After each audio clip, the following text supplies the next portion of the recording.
sorry. They're a mess too. Okay.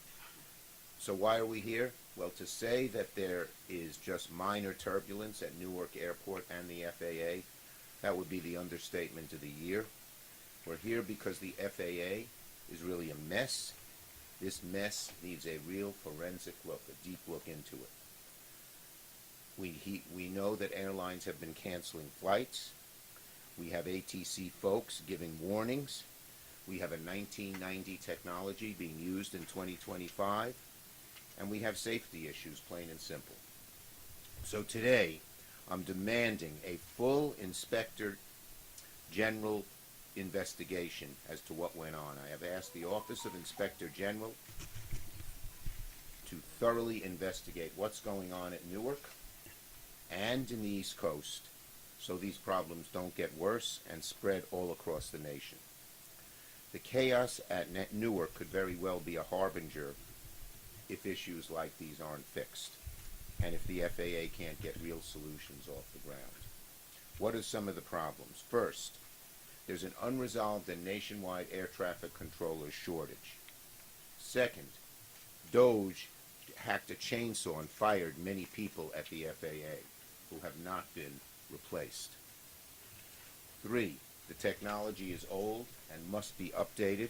It was one of the things that happened at Newark is a copper wire burnt. Why are we using copper wire in 2025? Have they heard of fiber? And 4, depleting federal funds that the administration cannot ignore in the upcoming budget. They've got to invest more in the air traffic control system. So all this is a larger warning that we have to heed. According to reports, insiders say that Newark's controllers, tasked with managing the third highest, busiest airspace, have long warned the FAA of these problems. Newark's air traffic controllers have long warned the FAA that there are problems here. But the FAA waited, there was chaos, there were cuts, and so that's why the Office of the Inspector General at the Department of Transportation must comb the FAA's administrative, operational, and capital functions right away. We need the Office of Inspector General to look into how the FAA is managing its multifold mission of keeping the flying public safe and the airspace efficient amid the national air traffic controller shortage, possible political pressures, and tech failures. And this thorough investigation, I've asked in the letter that you have 4 specific questions be answered and be answered quickly. First, why were the Potomac TRACON, that's the air traffic control towers, so let me put it that way so I'm not using jargon. Why were the Potomac air traffic control towers covering D.C., the Philadelphia air traffic control towers covering Newark, and the Newark air traffic control towers excluded from the FAA's May 1st, 2025 list of 13 hard-to-staff facilities? Because they knew that there were shortages, they offered a $10,000 bonus to 13 different air traffic control towers, but not to Washington, Philadelphia, or New York. Why? Since we're the ones with the greatest need. It makes no sense. These are the places where the shortage creates real problems. Second, how much has the recent loss of several thousand experienced safety and support personnel due to DOGE firings and resignations, forced and voluntary, contribute to the current chaos? Large numbers of people were fired and others were quit because they saw what mismanagement was coming from DOGE. How has that affected things? Third, what is the plan to replace the decades-old technology, equipment, and infrastructure, which now uses copper wires and floppy disks? That shows you how ancient it is in a key place. And fourth, what is the plan to quickly fill the critical leadership vacancies at the FAA, including the FAA's Air Traffic Organization? Head of the FAA's Air Traffic Organization, one of the key people to manage the airports, recently resigned. He announced his retirement, many believe out of frustration with how the FAA is managed under the Trump administration. Who's replacing him? Is the person qualified? How quickly can they get them?